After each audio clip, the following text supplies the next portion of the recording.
Infinite state. Infinite state. Infinite state. Infinite state. Move into a new reality and upgrade the way you interact with the world. Let's talk a little bit about victimhood. Victimhood is something that I'm very familiar with personally because, boy, was I a victim. Whew. I went through years of just blaming everybody else, the universe, other people, for things that I never took responsibility for. And the thing that's interesting about victimhood that I read recently, we have a rational and thinking part of our brain called the prefrontal cortex, which sits kind of in the front. And what that does is it rationalizes and thinks things. So one of the reasons why we know that things are bad, like say murdering somebody is bad, we know that in our prefrontal cortex. That doesn't mean that we don't have the ability to do it and we have the urges to do it, but it means we stop doing it because the prefrontal cortex comes online and goes, no, this is a bad thing. We don't want to do this. And when there's damage to the prefrontal cortex, our urges come up and we have no ability to say, that's not appropriate, that's not right, that's not good for me, that's not servicing me, my body, or anybody around me. So our prefrontal cortex is what comes online when we are present and we are rationally thinking and we can make better decisions. Now, what happens with the prefrontal cortex, it goes offline in a lot of ways. It can go offline when you're drinking. It can go offline when you're doing drugs. It goes offline when we're in our the animal brain or lizard brain or monkey mind, whatever you want to call it, where we can't rationally think about stuff. So what happens that's interesting is we have fight or flight, which is the sympathetic nervous system that comes online, which makes us feel like something's chasing us, a bear. But then we also have freeze, which is where it's so traumatic that we think we're actually going to die. And when we're in those states, we're in that lizard brain.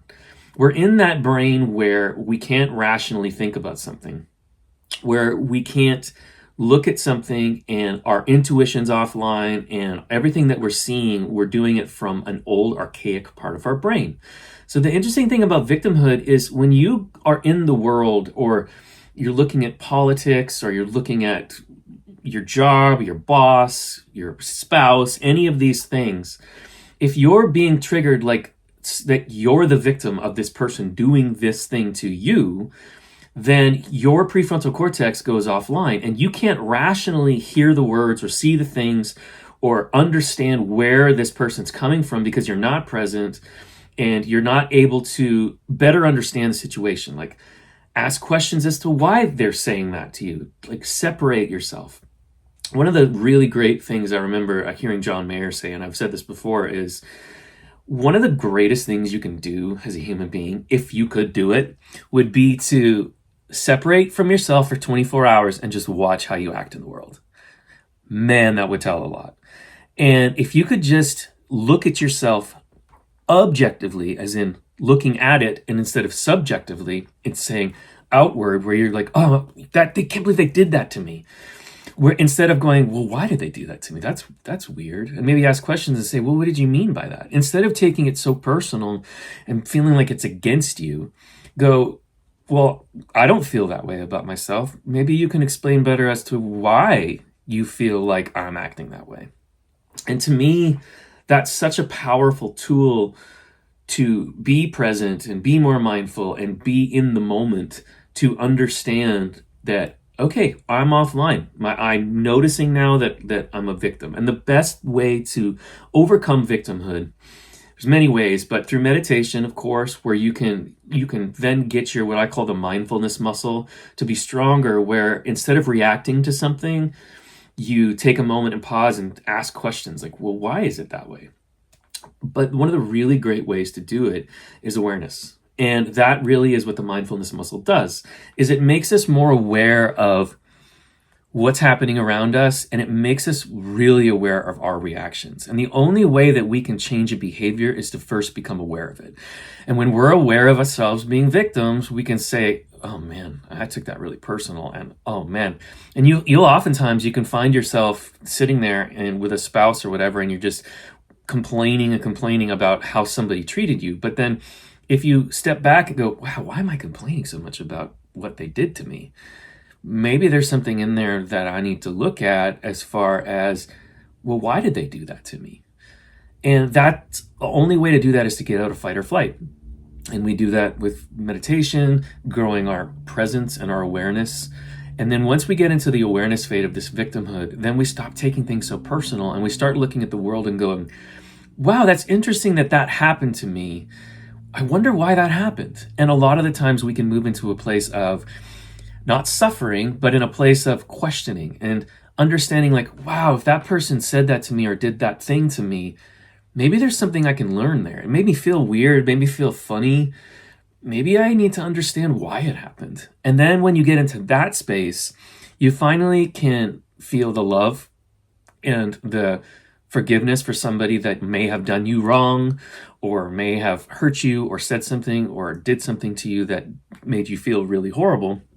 And then you can make a decision from that place and you can say, wow, well, why did you say that? And then you have an actual conversation with somebody and now you're conversing. You're not reacting. And you can get to the root of what that was and why it threw you offline and caused you to go into a victim mentality. Why do I think that everything's out to get me? It's just a heads up. It's not. Everything is happening for a reason. And that reason is for you to learn from it. And there are so many ways that you can learn from it if you get your prefrontal cortex online and you let go of that victim mentality and go, well, why did that person do that to me? Why did that person cut me off? Why did my boss say that to me? You have to step back and really analyze it and know that as soon as you are in victim, your intuition goes offline. It's like a light switch. Your thinking goes offline, your intuition goes offline, and all of a sudden you're just in this reactive phase and you can't look at it from an intelligent perspective and go, wow, that's not adding up. They're saying this thing.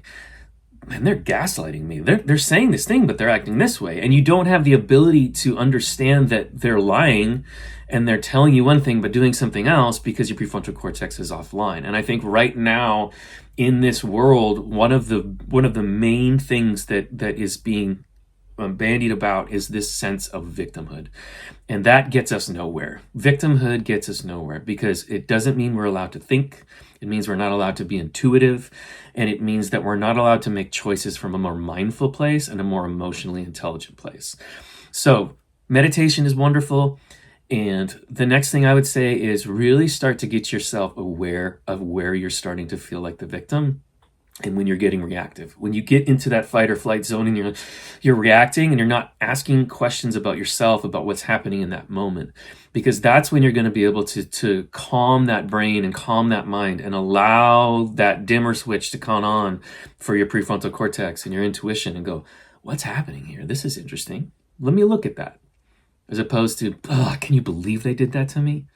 If that sounds familiar to you, I urge you to take a moment and just journal, do some meditation, and just start looking at your life as to where you feel like you're being wronged, because there's something to see there, I promise. And it's going to make your life even better.